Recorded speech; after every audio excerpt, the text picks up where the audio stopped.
मैं Jitendra Singh, Pascal civil services में आप सभी का स्वागत है।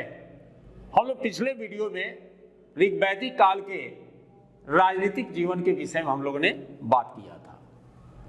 अब हम लोग को सामाजिक जीवन यानी कि समाज के बारे में पढ़ना है, यानी कि अब हम लोग का हेडिंग होगा समाज। ऋग्वैदिक काल में समाज कैसा था, इसके विषय में हम लोग को जानना है। तो ध्यान रखिएगा कि आज के डेट में भी परिवार से ही समाज बनता है, आज के भी डेट में। तो ऋग्वैदिक समाज में सबसे जो छोटी इकाई जो थी वह थी परिवार या कुल, यानी कि ऋग्वैदिक काल की भी समाज की सबसे छोटी इकाई जो थी वह थी परिवार या कुल। कई परिवार को मिलाकर एक ग्राम का निर्माण किया जाता था। उस समय ग्राम को गोत्र भी कहा जाता था और कई ग्राम मिलाकर विष का निर्माण होता था और कई विष मिलाकर जन का निर्माण होता था। यानी कि सबसे छोटी इकाई, समाज की सबसे छोटी इकाई जो क्या था, परिवार था। ये कई परिवार को मिलाकर क्या बनता था, ग्राम बनता था, या इसको आप गोत्र भी कह सकते हैं, गोत्र बनता था। और कई ग्राम या गोत्र को मिलाकर विष बनता था और कई विष को मिलाकर जन बनता था। जन, जैसे कि आप आज के भी डेट में आप देखेंगे कि कई परिवार को मिलाकर गांव बनता है, कई गांव को मिलाकर ब्लॉक बनता है, कई ब्लॉक को मिलाकर जिला बनता है और कई जिला को मिलाकर राज्य बनता है, कई राज्य को मिलाकर देश बनता है। सेम उसी तरह ऋग्वैदिक काल में समाज की सबसे छोटी इकाई परिवार या कुल होता था। कई कुल या परिवार को मिलाकर एक ग्राम का या गोत्र का निर्माण किया जाता था। कई गोत्र या ग्राम मिलकर जो है एक विष का निर्माण करता था और कई विष मिलाकर एक जन का निर्माण किया जाता था। इसीलिए आप देखिएगा कि ऋग्वेद में जन शब्द जो है लगभग 275 बार जो है आया है। और विष, ये जो विष है ये करीब 170 बार ऋग्वेद में इसकी उल्लेख आया है।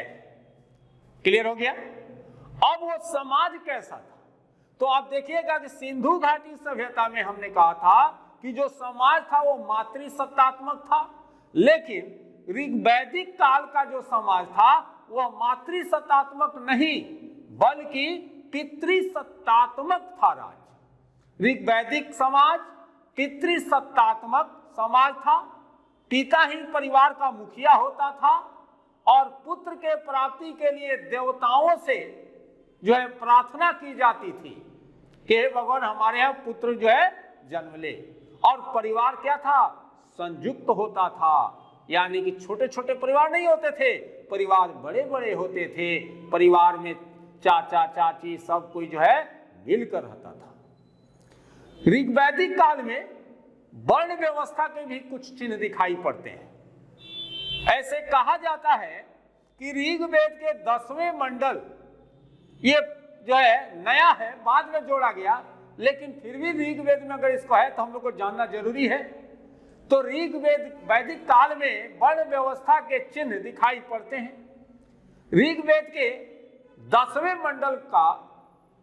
मंडल में एक सूक्त है जिसको कि पुरुष सूक्त के नाम से जाना जाता है।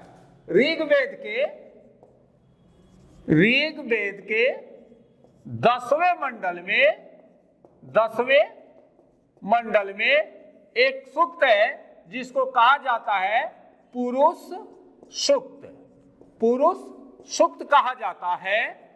और इसी पुरुष सूक्त में 4 वर्णों का उल्लेख है।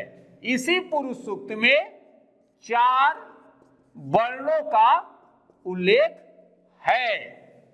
ऋग्वेद के 10वें मंडल के पुरुष सूक्त में 4 वर्णों का उल्लेख किया गया है और इसमें कहा गया है कि ब्राह्मण यानी कि 4 जो वर्ण है उस 4 वर्ण को कैसे डिफाइन किया गया है। तो इसमें कहा गया है कि ब्राह्मण जो है परम पुरुष के मुख से, क्षत्रिय भुजा से, वैश्य जांघों से और शूद्र जो है उसके पैरों से उत्पन्न हुआ है।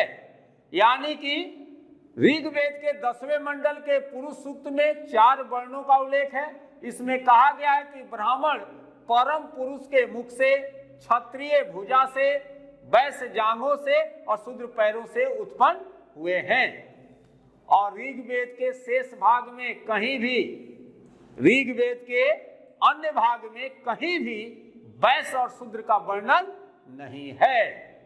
ये क्लियर कर लीजिएगा कि ऋग्वेद के सिर्फ पुरुष सूक्त छोड़कर, 10वें मंडल के पुरुष सूक्त छोड़कर कहीं भी वैश्य और शूद्र का वर्णन नहीं किया गया है। और ऋग्वेद में अनार्यों यानी कि भारत के बाहर में अवुदय से पहले भारत में निवास करने वाले लोगों यानी अनार्यों को अव्रत यानी कि व्रत का पालन न करने वाला, मृदवाच यानी कि अस्पष्ट वाणी बोलने वाला, अनास यानी कि चपटी नाक वाला कहा गया है। और इतने ब्राह्मण में 5 जनों में देव, मनुष्य, गंधर्व, अप्सरा, सर्प एवं पितरों की गणना की गई है। इतने ब्राह्मण में 5 जनों में, इतने ब्राह्मण में 5 जनों में देव, मनुष्य, गंधर्व, अप्सरा, सर्प एवं पितरों की गणना की गई है। और निरुक्त में 5 जनों में ब्राह्मण, क्षत्रिय, वैश्य, शूद्र एवं निषाद की गणना की गई है। ये जो है ऋग्वैदिक समाज था। अब है कि क्या पितृसत्तात्मक था समाज, तो क्या स्त्रियों की स्थिति कैसी थी, स्त्रियों की दशा कैसी थी। तो ऋग्वैदिक काल में महिलाओं की स्थिति सम्मानजनक था। ऋग्वैदिक काल में महिलाओं की जो स्थिति थी वह सम्मानजनक था। वे अपने पति के साथ यज्ञ के कार्यों में शामिल होती थी, दान दिया करती थी, पर्दा प्रथा नहीं था। ऋग्वैदिक काल में पर्दा प्रथा का प्रचलन नहीं था। महिलाएं भी शिक्षा लेती थी। जैसे कि आप देखिएगा कि ऋग्वेद में लोपा मुद्रा, घोषा, सिक्ता, अपाला एवं विश्ववारा जैसी पढ़ी लिखी महिलाओं का भी जिक्र मिलता है। और इन यानी कि पढ़ी लिखी महिलाओं को विदुषी भी कहा गया है। इन पढ़ी लिखी कन्याओं को ऋषि के उपाधि से विभूषित किया गया है। और इस काल में यानी कि ऋग्वैदिक काल में लड़कियों का भी उपनयन संस्कार होता था। शिक्षा जो है वो गुरुकुल पद्धति पर था, जहां पर सामान्य रूप से मौखिक शिक्षा दी जाती थी। और विवाह नहीं करने पर पुत्री जो है पिता के घर में रहती थी और वह पिता के संपत्ति का जो है हिस्सेदार होती थी। और सबसे बड़ी बात यह है कि इस काल में, ऋग्वैदिक काल में बाल विवाह एवं बहु विवाह का प्रचलन नहीं था। यानी कि कुरीति जो था उस समय नहीं था। जैसे पर्दा प्रथा का नहीं होना, बाल विवाह का नहीं होना, बहु विवाह का नहीं होना, ये जो है ऋग्वैदिक काल में था। लेकिन विधवा विवाह, अंतरजातीय विवाह, पुनर्विवाह की संभावनाओं का उल्लेख ऋग्वेद में मिलता है। यानी कि ऋग्वैदिक काल में विधवा विवाह, अंतरजातीय विवाह, पुनर्विवाह की जो है गुंजाइश थी। साधारण रूप से समाज में एक पत्नी प्रथा का ही प्रचलन था, पर जो धनी मनी जो लोग होते थे वो एक से अधिक विवाह करते थे। और ऐसा कहा जाता है कि शायद दहेज प्रथा का भी प्रचलन था। लेकिन ऋग्वैदिक काल में सती प्रथा और पर्दा प्रथा का विवरण एकदम नहीं मिलता है। आप देखेंगे कि इस काल में बहुत ऐसी जो है अविवाहित लड़कियां पुत्रियां थी जो कि विवाह नहीं करती थी, उनको अमाजु कहा गया है। ऋग्वैदिक कालीन लोगों का मुख्य भोज्य पदार्थ अन्न, फल, दूध, दही, घी एवं मांस था। अंत में देखिएगा यौ, धान्य, उड़द एवं मूंग का भी प्रयोग करते थे। पेय पदार्थों में सोमरस का पान करते थे, सोमरस पीते थे, और मांस में भेड़ बकरी खाते थे। इस काल में गाय को अघन्य यानी कि न मारने योग्य माना जाता था, और आर्य लोग संभवतः नमक और मछली का प्रयोग नहीं करते थे।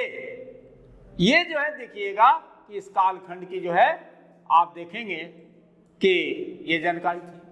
फिर आप देखेंगे कि इस काल के लोग छोम यानी कि अलसी का सूत, ऊन और मृग के चमड़े से निर्मित वस्त्र पहनते थे। आर्य जो है मुख्यतः 3 प्रकार के वस्त्र धारण करते थे। पहला वास, दूसरा आप देखेंगे कि अधिवास,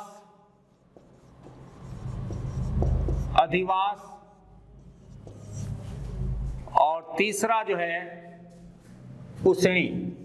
उष्णिस। ये 3 तरह का वस्त्र धारण करते थे। तो शरीर के ऊपर यानी कि कमर के ऊपर पहने जाने वाला जो कपड़ा होता था उसको वास कहा जाता था, यानी कि शरीर पर धारण करने वाला, शरीर पर धारण करने वाला वस्त्र, ये हो गया वास, यानी कि जो कमर के ऊपर पहना जाता था।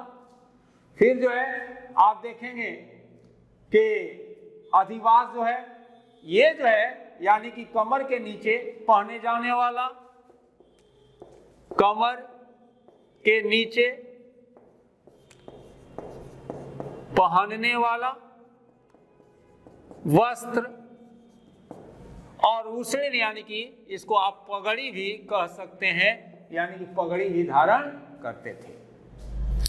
ऋग्वेद में एक देखिएगा कि शामुल्य एक टर्मिनोलॉजी आया है, वह जो है ऊनी कपड़े के लिए आया है।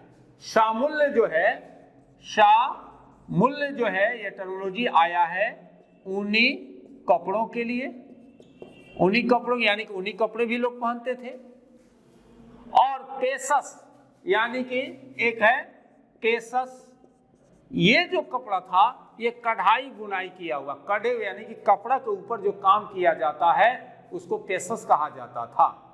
और इस काल में लोग आभूषण के भी शौकीन थे, जैसे निष्क, कुरीर, कर्ण शोभन आदि का उल्लेख मिलता है। आभूषण जो है स्त्री और पुरुष दोनों धारण करते थे। और मनोरंजन के साधन के रूप में मुख्य साधन था ऋग्वैदिक काल के लोगों का, वो था संगीत। मनोरंजन के साधन में मुख्य साधन क्या था? संगीत था। इसके अलावे रथ दौड़, घुड़दौड़, आखेट आदि लोग जो है उस समय महत्व देते थे, खेलते थे। और संभवतः शायद जुए का भी प्रचलन इस काल में था। अब हम लोग जो है अगला आर्थिक जीवन के विषय में पढ़ेंगे। आप सभी जो है इसको अच्छा से देखें और लाइक और शेयर करें। जय हिंद, जय भारत।